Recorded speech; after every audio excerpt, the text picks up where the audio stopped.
Hey guys, welcome back to my YouTube channel. I hope कि सारे अच्छे भी हो गए। मैं भी अच्छा हूँ।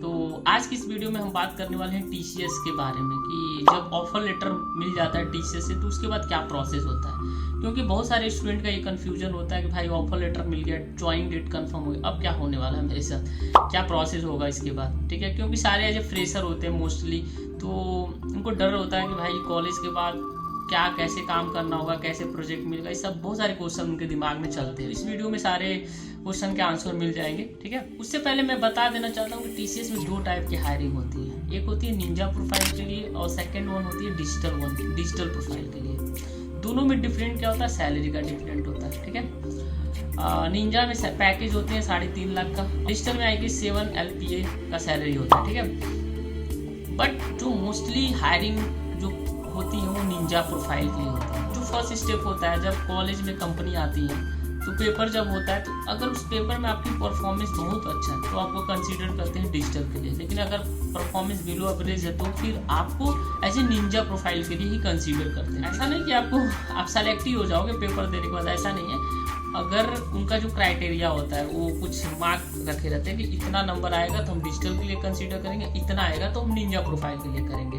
ठीक है, अगर इससे कम आएगा तो आपको नहीं कंसीडर करेंगे। ऐसा दो टाइप की हायरिंग होती है, ऑन कैंपस ऑफ कैंपस। तो ट्राई करना कि ऑन कैंपस में ही प्लेस हो जाओ, क्योंकि ऑफ कैंपस थोड़ा डिफिकल्ट होता है। तो जब आपको ऑफर लेटर मिल जाता है तो उसके बाद ज्वाइनिंग डेट कंफर्म होता है। ठीक है, तो ज्वाइनिंग डेट कंफर्म होने का मतलब आपको ज्वाइन करना उसी डेट में। जो फर्स्ट 3 डेज होते हैं वो आपके होते हैं इंडक्शन प्रोग्राम। उसमें आपका ना एम्प्लॉय आईडी जनरेट होगा, ईमेल आईडी क्रिएट होगा, बहुत सारे जो फॉर्मेलिटी होते हैं उस पर काम होता है। ठीक है, वेरिफिकेशन, बहुत सारे वेरिफिकेशन होते हैं फर्स्ट 3 डेज। ठीक है, बहुत सारे इंट्रोडक्शन होते हैं। ठीक है, तो 3 दिन इसी में चला जाता है। उसके बाद जब 3 दिन खत्म होता है तो उसके बाद आपकी ट्रेनिंग स्टार्ट होती है, जिसके बोलते हैं ILP, इनिशियल लर्निंग प्रोग्राम, जो कि बहुत इंपॉर्टेंट है। एज ए फ्रेशर आपको इसके थ्रू गुजरना ही पड़ेगा।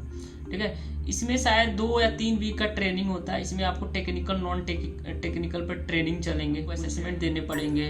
ठीक है, टेस्ट भी देना पड़ेगा 2-3 दिन 3 वीक में। ठीक है, जब आपकी ट्रेनिंग खत्म हो जाती है उसके बाद आपको एग्जाम देना पड़ता है और उसके 3 अटेम्प्ट होते हैं। और ये टर्म एंड कंडीशन ये होता है कि आपको इस एग्जाम को पास करना ही करना है। अगर आप पास नहीं करोगे तो मे भी आपको सेलेक्ट नहीं करें। ठीक है, तो डरना नहीं क्योंकि मैंने अभी तक तो ऐसे किसी को देखा नहीं जो कि एग्जाम फेल हुए और वो बाहर हो गए। ठीक है, ऐसा नहीं होता। बाद में मैंने पता करा था तो मुझे पता चला कि अगर आप फेल होते हो ना तो दोबारा आपको चांस मिलेंगे और आपको फिर से ट्रेनिंग देना होगा।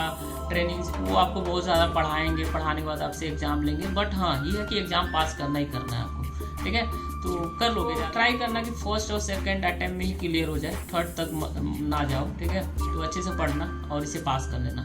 जब आप पास कर जाओगे तो उसके बाद आपको कॉल आना स्टार्ट हो जाएंगे प्रोजेक्ट के लिए। ठीक है, अब प्रोजेक्ट के लिए जब कॉल आता है ना तो उसमें आपको ये नहीं देखते कि आप जावा प्रोफाइल वाले हो, पाइथन वाले हो, ऐसा कुछ नहीं देखते। उनके प्रोजेक्ट के अकॉर्डिंग आपको सेलेक्ट कर लेंगे, क्योंकि उनको पता रहता है कि आप फ्रेशर हो, आपको कोई उतना नॉलेज है नहीं है अभी। ठीक है, आप बेसिक चीज़ें आपको आती हैं, तो उसके बेसिस पे आपको वो अपने प्रोजेक्ट में सेलेक्ट कर लेंगे। ठीक है, जब आप प्रोजेक्ट में सेलेक्ट हो जाओगे उसके बाद काम करना स्टार्ट कर जाओगे तो फिर आपको स्टार्टिंग में आपको थोड़ा कम काम देते हैं लोग, लेकिन स्लोली आपका काम बढ़ता जाएगा। ठीक है, जैसे जैसे आप सीखते जाओगे, अपने आप पे काम करोगे, और तो ऐसे ऐसे आपका रिस्पॉन्सिबिलिटी बढ़ता जाएगा। ठीक है, आपने TCS ज्वाइन कर लिया, ट्रेनिंग भी क्वालिफाई कर गए, प्रोजेक्ट भी मिल गया, अब क्या होता है, ग्रोथ का क्या सीन है यहाँ पे, तो उसके पे बात करते हैं। आप अगर निंजा प्रोफाइल के लिए हायर हो गए हो तो आपको एक बहुत सारे अपॉर्चुनिटी मिलते हैं TCS के अंदर अपने आप को ग्रो करने का। पहला अपॉर्चुनिटी होता है कि निंजा टू डिजिटल में जाने का। ठीक है,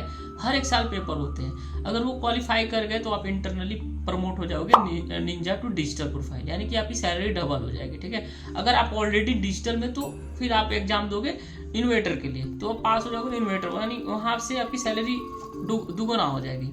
तो ये पहला ग्रोथ का चांस होता है। सेकंड क्या होता है कि अगर आप प्रोजेक्ट में अच्छा काम कर रहे हो, अच्छा परफॉर्मेंस दे रहे हो तो आपको बैंड मिलते हैं, A band, B band, C band हर साल।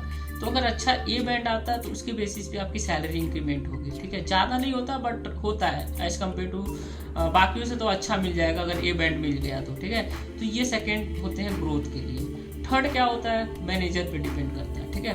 अगर आप 3-4 साल तक TCS में रह गए और अच्छा काम कर रहे हो प्रोजेक्ट में, मैनेजर बहुत अच्छा डिपेंडेंसी बना लियो, तो फिर आप मैनेजर ने अगर अच्छा फीडबैक दे दिया तो आप प्रमोट भी हो जाओगे, अच्छा खासा इंक्रीमेंट भी मिल जाएगा, ठीक है। जब कंपनी ज्वाइन करोगे ना तो आपका जो रोल होता है ना असिस्टेंट सिस्टम इंजीनियर ट्रेनिंग का होता है, 1 साल तो ये रहेगा, ठीक है। प्रोविजनल पीरियड होता है 1 साल का। 1 साल काम करने के बाद ट्रेनिंग हट जाता है, फिर आपका जो प्रोफाइल हो जाता है ना एसोसिएट सिस्टम इंजीनियर होता है और कुछ % का हाइक मिल जाता है उसके साथ, ठीक है। तो थोड़ा सा इंक्रीमेंट होता है सैलरी में और आपकी प्रोफाइल चेंज हो जाती है, ठीक है। फिर सेकंड जो जब आपका 2 साल कंप्लीट हो जाएगा तो फिर आपका सिस्टम इंजीनियर आप बन जाओगे, तो फिर आपका जो प्रोफाइल होगा वो सिस्टम इंजीनियर होगा, थोड़ा सा इंक्रीमेंट मिल जाएगा। अगर इन बिटवीन आपने डिजिटल क्वालिफाई कर गया तो सेम प्रोसेस होगा, बट आपका पैकेज थोड़ा सा ज़्यादा होगा, सब कुछ सेम ही होगा, एडिशनल वेरिएबल ऐड हो जाता है वो पैकेज में, मतलब सैलरी इंक्रीमेंट हो जाती है, बाकी ये सब चीज़ें सेम ही रहता है, ठीक है। और 4 साल के बाद प्रमोशन मिलता है और IT एनालिस्ट आई गेस आप बन जाते हो और इंक्रीमेंट भी होते हैं। 13 प्रमोशन और ग्रोथ की बात, ठीक है। बट लास्ट में यही कहूँगा कि अगर आप TCS में जा रहे हो तो पढ़ते रहो, ठीक है, अपने आप पे काम करते रहो, स्किल बढ़ाते रहो। उसके बाद आप कंपनी जब चेंज करोगे ना तो आपकी सैलरी वैसे ही अच्छी हो जाएंगी, ठीक है। और चाहते हो TCS में ही रहना तो फिर आप एक ऑफर लेटर लेके और अच्छा डिपेंडेंसी है प्रोजेक्ट में तो आपको रिटेन कर लेते हैं, रिहायर कर लेते हैं, ठीक है। बहुत सारे अपॉर्चुनिटी देते हैं, ऑन साइट जाने के लिए बहुत सारे मिलते हैं। तो डिपेंड करता है आप पे कि आप कैसे परफॉर्मेंस दे रहे हो, क्या आपका स्किल सेट है, इस पर डिपेंड करता है। तो आई होप आपको ये चीज़ समझ में आई होंगी कि TCS में हायरिंग सेलेक्ट होने के बाद क्या प्रोसेस होता है, ठीक है। तो वही ट्रेनिंग दो, ट्रेनिंग पास करो, प्रोजेक्ट में जाओ, प्रोजेक्ट में काम करो, डिजिटल दो, डिजिटल का एग्ज़ाम दो, उसमें पास हो गए तो ऐसे ही आपका ग्रोथ है। और उसके बाद इंटरनली जो होता ही होता है, बाकी अपनी स्किल सेट पे काम करोगे, ऑफर लेटर लोगे तो आपका इंक्रीमेंट होना ही होना है, ठीक है। तो ये रहा पूरा प्रोसेस कि कैसे प्रोजेक्ट मिलता है, क्या होता है, ठीक है। अगर आपको प्रोजेक्ट नहीं मिलता तो उस बीच में आप बेंच पे बैठे रहोगे, उस पर अपने आप पे काम करो, ठीक है। एनीवे आपको प्रोजेक्ट मिल ही जाएगा। तो आई होप आपको ये चीज़ समझ में आया होगा। और मैं सोच रहा हूँ कि नेक्स्ट वीडियो में ना किसी के साथ मैं पॉडकास्ट करूँगा जो कि TCS में काम करते हैं, तो मेरे काफ़ी दोस्त उसमें काम करते हैं, तो उनके साथ मैं पॉडकास्ट करूँगा और उनसे मैं उनका एक्सपीरियंस आपको शेयर करूँगा, ठीक है, कि कैसे काम कर रहे हैं, क्या सैलरी है, क्या ग्रोथ है, ठीक है। तो इन सब चीज़ों पर मैं बात करूँगा। तो आई होप आपको आज का वीडियो समझ में आया होगा, ठीक है, और कुछ ना कुछ नॉलेज मिला हो। आज का वीडियो अगर आपको पसंद आएगा इस तो लाइक शेयर एंड सब्सक्राइब जरूर करें, एंड मिलते हैं नेक्स्ट वीडियो में। तब तक के लिए guys thank you so much.